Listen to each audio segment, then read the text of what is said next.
Bien, comme nous sommes un peu tenus par l'horloge, par le temps, pardonnez-moi, je vais mettre vous... Pardon, pas mettre. Je vais donner à Juliane Simoes, ministère public, la parole.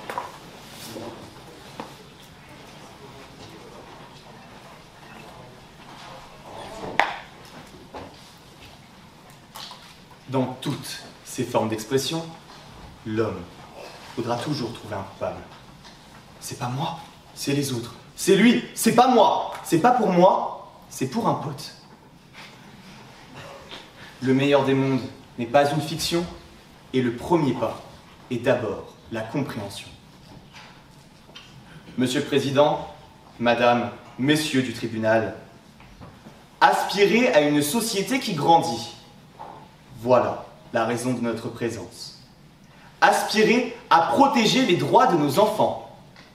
Voilà la raison de notre présence. Aspirer à une civilité synonyme d'un monde meilleur. Voilà la raison de notre présence. C'est par la société que le droit évolue. Alors, le droit évolue également et il prend conscience de la réalité. Il est l'incarnation même de la volonté du citoyen.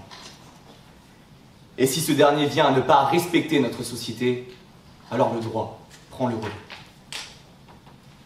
Alors, nous voici en cette chambre correctionnelle pour juger d'un acte commis par un jeune homme dans les transports en commun. Resituons l'affaire. Un beau jour, une jeune femme se rend à son meeting. Alors elle prend le métro. Et dans le même wagon qu'elle, un jeune homme qui, pris d'une démangeaison à son organe reproducteur, se soulage en se grattant. Lorsque la jeune femme le voit, elle ne peut s'empêcher d'être en colère. Alors elle lui assène une Mohamed Ali dans les parties intimes et rétorque, ouvrez les guillemets, je vais te les faire bouffer tes robignoles, fin de la citation. Le jeune homme s'en retourne chez lui. Madame au commissariat. Et nous, en ce tribunal, sur le fondement de l'article 222-32 du Code pénal pour exhibition sexuelle. 3 mars 1898. Un homme avec les mains dans sa poche se masturbe et interpelle une jeune femme. 15 février 1983, un homme se masturbe dans son short. 4 janvier 2006, un homme qui prend son sexe dans son short. Ou encore, plus récemment, 10 janvier 2018, où l'on considère pour la première fois le caractère objectif de l'acte sexuel, à savoir montrer ses organes génitaux primaires et secondaires. Alors ces 4 arrêts rendus par la chambre criminelle, sans citer les autres, ont tous un point commun, la relaxe. En effet, les prévenus étaient relaxés car seule la condition de nudité était retenue pour caractériser l'exhibition sexuelle.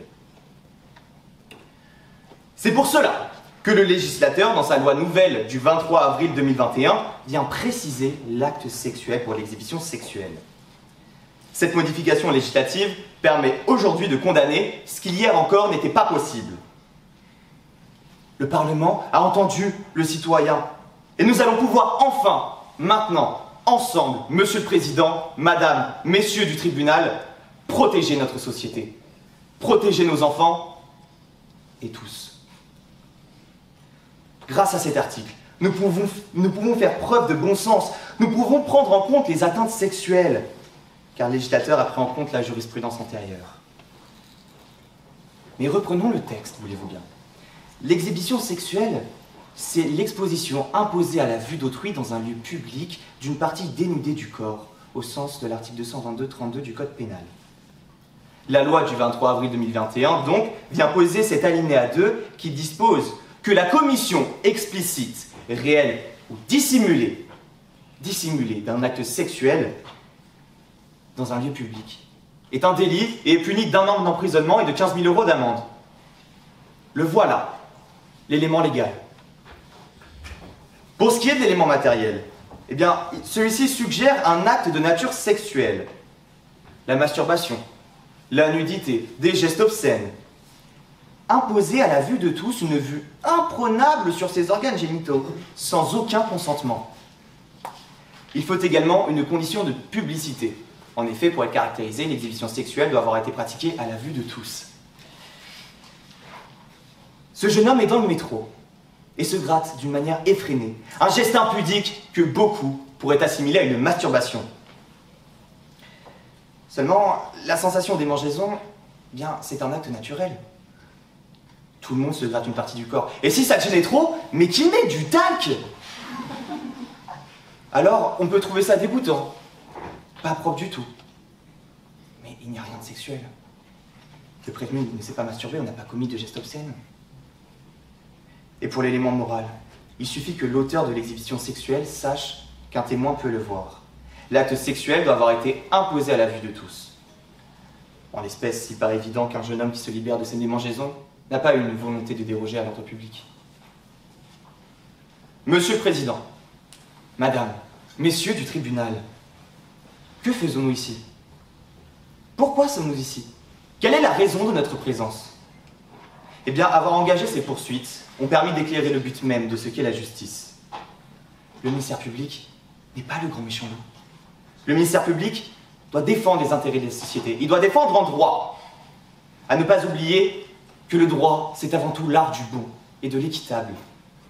C'est ça le message qu'il faut envoyer à la société. Le tribunal n'est pas un endroit où l'on peut se réunir pour tout et n'importe quoi. Le prévenu a seulement fait preuve d'incivilité, mais soyons honnêtes, une incivilité qui n'est pas réprimée par le Code pénal. C'est un manque d'éducation pour certains, mais qui peut ne pas déranger les autres. Puisqu'aux dernières nouvelles, tout le monde se gratte une partie du corps. Si ceci est le procès d'un homme qui se gratte, dans ces cas-là, réunissons-nous pour les gens qui se grattent le nez, pour les auteurs de flatulences, ou encore mieux, pour les jeans troués. Non. Vous devez juger en droit. Rappelons que le droit pénal est d'interprétation stricte, selon l'article 111-4 du Code pénal. Alors, est-ce que selon vous, Monsieur le Président, Madame, Messieurs du tribunal, est-ce que selon vous, une démangeaison entre dans le cadre de l'exhibition sexuelle? C'est pourquoi je retire évidemment la relaxe. Alors oui, les victimes sont nombreuses, mais il ne faut pas oublier l'essence même de l'humain, la compréhension. Oui, de simples gestes peuvent être illégaux, d'autres non. Toutes les incivilités perçues comme telles ne sont pas forcément des infractions pénales. Il y a des messages que seule la justice peut transmettre. Notre société a besoin d'entendre qu'une démangeaison, quelle qu'elle soit, n'est pas une exhibition sexuelle. Il s'agit ici de rassurer les personnes qui n'ont pas à avoir peur de leur démangeaison, rassurer les autres qui n'ont pas à avoir peur de voir leur sensibilité heurtée chaque fois qu'elles prennent le métro. Alors, comment concilier ces deux extrêmes? Comment sensibiliser? D'abord, en comprenant que le vivre ensemble, c'est un élément moral, objectif et jugé en droit. Alors, cessons de condamner quand il n'y a rien à condamner, cessons de penser alors qu'il faut affirmer, et commençons, ensemble, par comprendre les enjeux de notre société, en quête d'un monde meilleur.